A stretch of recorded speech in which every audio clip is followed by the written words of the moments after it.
السلام علیکم دوستو، میرا نام ہے ثاقب رسول اور آپ دیکھ رہے ہیں بلوچ اسلامک انفارمیٹیو ویڈیو۔ میں آج اس ویڈیو میں حضرت ابو بصیر رضی اللہ تعالیٰ عنہ کی جو کچھ باتیں تھیں، کچھ واقعات تھا اور ان کا حضور کے ساتھ محبت اور یقین وہ جو تھا اس کے بارے میں تھوڑا بہت ڈسکس کروں گا آپ سے کہ جب صلح حدیبیہ ہوا تھا، کافی سارے لوگ اس واقعہ کو جانتے ہیں کہ جنگ ہوئی تھی حدیبیہ کی۔ تو اس کے بعد صلح حدیبیہ جب ہوا تو اس میں کافی ساری چیزیں لکھی گئی تھی، ٹھیک ہے، وہاں پہ صلح ہوئی تو صلح نامے میں بہت ساری چیزیں لکھی گئی۔ اس میں ایک چیز یہ بھی لکھی گئی کہ اگر مکہ کا کوئی کافر یا کوئی بھی بندہ مدینہ میں آ جاتا ہے، چاہے وہ اسلام قبول کر کے ہی کیوں نہیں آتا، اگر وہ مطلب مکہ گیا مدینہ میں آ جائے گا تو مدینہ والے اسے واپس کریں گے، اور اگر مدینہ کا کوئی شخص مدینہ شریف میں سے کوئی شخص جاتا ہے مکے میں تو مکے والے اسے پکڑ لیں گے تو اسے واپس نہیں کریں گے، ٹھیک ہے۔ صلح حدیبیہ میں یہ ایک بات لکھی گئی تھی۔ حضرت ابو بصیر رضی اللہ تعالیٰ عنہ جو تھے یہ مکہ شریف میں رہتے تھے، حضور اکرم صلی اللہ علیہ وسلم سے بہت زیادہ محبت کرتے تھے، والہانہ محبت، ٹھیک ہے، عقیدت، بہت زیادہ دل میں پیار تھا اور لوگوں کے سامنے وہ ظاہر بھی کرتے تھے۔ اب کفار مکہ کو یہ چیز تو ظاہری بات ہے، جو کافر ہوگا اس کے سامنے اگر کوئی مسلمان حضور اکرم صلی اللہ علیہ وسلم سے محبت کا اظہار کرے گا اسے کہاں برداشت ہوگا، ٹھیک ہے۔ وہ حضرت ابو بصیر رضی اللہ تعالیٰ عنہ پہ ظلم کرتے تھے، وہ انہیں مارتے تھے۔ ابو بصیر رضی اللہ تعالیٰ عنہ ان سے تانگ آ کے مکہ سے مدینہ بھاگ آئے، چوری بھاگ آئے، بھاگتے آئے سارا رستہ بھاگ کے، پیدل چل کے، کہیں کسی کے ساتھ اونٹ پہ بیٹھتے مدینہ شریف پہنچ گئے۔ وہاں پہ پہنچے تو حضور اکرم صلی اللہ علیہ وسلم کو آگے سلام عرض کیا اور کہا کہ حضور مکہ والے بڑا ظلم کرتے ہیں، حضور ظلم کی انتہا کر دی انہوں نے، میں نے آپ کے پاس سے نہیں جانا۔ یہ باتیں ابھی چل ہی رہی تھی کہ کافر بھی آگے، دو کافر مکہ سے آئے، آگے کہنے لگے حضور آپ کو صلح حدیبیہ والا واقعہ یاد ہے؟ آپ نے کچھ تحریر لکھی تھی، اس میں یہ بھی لکھا تھا کہ اگر مکہ سے کوئی کافر یا کوئی مسلمان مدینہ شریف آ جاتا ہے تو آپ اسے واپس کریں گے، اسی روح سے ہم ابو بصیر کو لینے کے لیے آئے ہیں تو آپ انہیں روانہ کریں۔ حضور اکرم صلی اللہ علیہ وآلہ وسلم نے مطلب اپنے وعدے کے مطابق انہیں کہا کہ ابو بصیر کو آپ لے جائیں۔ حضرت ابو بصیر کو کہا کہ اے ابو بصیر آپ ان کے ساتھ چلے جائیں۔ آج کل لوگ محبت کا دعویٰ تو کرتے ہیں لیکن محبت ہوتی نہیں ہے، لوگ بڑی بڑی باتیں کر جاتے ہیں، ٹھیک ہے۔ ابو بصیر اگر چاہتے تو اس ٹائم کہہ سکتے تھے حضور میں آپ کی محبت میں وہاں پہ مارے کھا رہا ہوں، لوگ ہم پہ ظلم کر رہے ہیں، اتنا بڑا ظلم اور ستم ہوتا ہے ہم پہ، ہم وہاں سب کچھ چھوڑ کے آپ کے پاس آئے ہیں اور آپ پھر کافروں کو ہتھے دے رہے ہو، پھر مجھے ماریں گے، مجھ پہ ظلم کریں گے، حضور کچھ رحم کریں۔ نہیں، کوئی بات نہیں کی اور حضور کا حکم سر آنکھوں پہ، کافروں کے ساتھ چل پڑے۔ چلتے جا رہے ہیں، کافر کہہ رہے ہیں ہاں بڑا آیا محبت کرنے والا، بتا کیا دیا حضور کی محبت میں تمہیں، بڑی باتیں کرتا تھا محبت میں، آج ہم لینے آئے ہیں، چاہتے تو تمہیں نہ بھی جانے دیتے لیکن انہوں نے تمہیں دوبارہ کافروں کے ہتھے دے ہی دیا۔ تو ابو بصیر کہتے ہیں تم کون ہوتے ہو، میں اتنا محبت میں کچا ہوں کہ تمہاری باتوں میں آ جاؤں گا، یا ذرا سی بات میں حضور اکرم صلی اللہ علیہ وسلم سے محبت کا ناطہ ختم کر دوں گا؟ نہیں، حضور اکرم صلی اللہ علیہ وسلم سے میری محبت کل بھی تھی اور میری محبت آج بھی ہے اور انشاءاللہ میں یہ محبت کرتا رہوں گا۔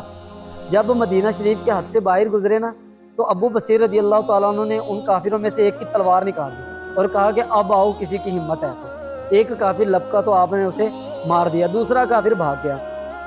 ابو بصیر رضی اللہ تعالیٰ عنہ نہ مکہ گئے نہ مدینہ گئے، انہوں نے نہ مکہ اور مدینہ کے درمیان ہی کیا، وہاں پہ انہوں نے رہائش رکھ لی۔ اور پھر کیا سین بنا کہ جس بھی مکہ میں جتنے بھی مسلمان تھے، جس مسلمان کو وہاں کے کافر مطلب تنگ کرتے تھے نا تو وہ وہاں سے بھاگتا تو ابو بصیر کے پاس آ جاتا کہ حضرت ابو بصیر رضی اللہ تعالیٰ عنہ ارشاد فرماتے ہیں کہ میں ڈیلی سارا دن اپنا دن کا سارا کام کرتا، میں رات کو پہاڑ کی چوٹی کے اوپر چڑھ کے بیٹھتا اور مدینہ شریف کی طرف دیکھتا رہتا کہ حضور کا بلاوا ضرور آئے گا مجھے۔ ادھر ابو بصیر رضی اللہ تعالیٰ عنہ حضور کی محبت میں بیٹھے ہیں، یقین ہے کہ حضور اکرم صلی اللہ علیہ وسلم کا بلاوا آئے گا، ادھر حضور اکرم صلی اللہ علیہ وسلم نے صحابہ کرام کو بھیج دیا کہ جا کے ابو بصیر رضی اللہ تعالیٰ عنہ کو جا کے کہہ دو ہمت نہ ہارنا، ٹھیک ہے، ایک دن آئے گا کہ محمد عربی صلی اللہ علیہ وسلم کا بلاوا ضرور آئے گا، پریشان نہیں ہونا، ہمت نہیں ہارنا۔ حضور اکرم صلی اللہ علیہ وسلم نے ارشاد فرمایا میں نے دعائیں کر رکھی ہیں آپ کے لیے، آپ نے پریشان نہیں ہونا۔ تو کافی ٹائم گزر گیا، حضرت ابو بصیر رضی اللہ تعالیٰ عنہ کے اپنے ہی کافی سارے لوگ جمع ہو گئے جو مطلب کفار کے ساتھ خود سے ہی جنگ لڑتے تھے، انہوں نے اپنا قبیلہ بنا رکھا، تو بوڑھے ہوتے گئے، ان کا ٹائم آ گیا، آخری بہت زیادہ بیمار ہو، لوگوں نے آ کے حضرت ابو بصیر رضی اللہ تعالیٰ عنہ کو کہنا شروع کر دیا کہ اے ابو بصیر آپ کا آخری وقت آ چکا ہے، لیکن آپ یہ بات ماننے کو تیار ہی نہیں تھے کیونکہ حضور اکرم صلی اللہ علیہ وسلم نے پیغام بھجوایا ہوا تھا کہ اے ابو بصیر ہمت مت ہارنا، حوصلہ رکھنا، انشاءاللہ مدینے سے تمہیں پیغام ضرور آئے گا۔ اب وہ کہتے ہیں پہلے پیغام مدینے سے آئے گا پھر اسرائیل علیہ السلام آئیں گے، ان کا یقین تھا حضور اکرم صلی اللہ علیہ وسلم پہ، یقین اتنا کامل یقین کوئی پکا اور سچا مسلمان ہی کر سکتا ہے۔ صلح حدیبیہ کے واقعے کے بعد ایک یہ بھی سین ہوا تھا کہ کفار کیا کرتے تھے، مدینہ شریف کا قافلہ جب مکہ سے پاس سے گزرتا تھا تو وہ مدینہ شریف والوں لوگوں کا مال لوٹ لیتے تھے۔ تو حضور نے بھی کھلی چھوٹ دے رکھی تھی، کیا آپ لوگ ایسا کریں کہ آپ بھی مطلب مکہ کا اگر کوئی بھی قافلہ گزرتا ہے تو آپ اسے روک لیا کریں اور اسے لوٹ لیا کریں اس کا سارا مال، کیونکہ کفار کا جو مال ہوتا ہے وہ مال غنیمت ہوتا ہے۔ حضور نے کھلی اجازت دے رکھی تھی۔ اچھا کفار اب اس بات سے تانگ آ گئے تھے کہ یار یہ بات تو غلط ہے، مطلب ہمارا سارا مال لوٹ لیتے ہیں۔ وہ آ گئے تنگ ہو کے حضور کے پاس، حضور رحم کریں ہم پہ، تو اب صلح حدیبیہ میں جو جو باتیں لکھی انہیں ختم کریں۔ تو حضور اکرم صلی اللہ علیہ وسلم نے اس واقعے کے بعد مطلب جو یہ باتیں لکھی ہوئی تھی کہ مکہ سے کوئی بندہ آتا ہے تو اسے واپس کرنا ہوگا لیکن مدینہ سے کوئی جاتا ہے تو اسے واپس نہیں کرنا، یہ والی جو چیزیں تھیں یہ انہوں نے پھر بعد میں ختم کر دی۔ تو حضور اکرم صلی اللہ علیہ وآلہ وسلم نے صحابہ کرام کے ہاتھ ایک رکا لکھ کے نہ بھیجا کہ جا کے ابن اسیر رضی اللہ تعالیٰ عنہ کو میرا یہ رکا دینا اور اسے کہنا کہ مدینے والا تمہیں بلا رہا ہے۔ صحابہ کرام رضوان اللہ تعالیٰ علیہ اجمعین وہ رکا انہوں نے لیا، حضرت ابو بصیر رضی اللہ تعالیٰ عنہ کے پاس پہنچ گیا، جا کے دیکھا آخری وقت چل رہا ہے، مطلب چلنے کی ہمت بھی نہیں ہے، بیماری کا اینڈ ہے۔ تو جا کے انہوں نے جا کے رکا پکڑایا اور جا کے کہا کہ اے ابو اسیر، آپ کو یہ رکا حضور اکرم صلی اللہ علیہ وسلم کی طرف سے آیا ہے اور وہ آپ کو بلا رہے ہیں۔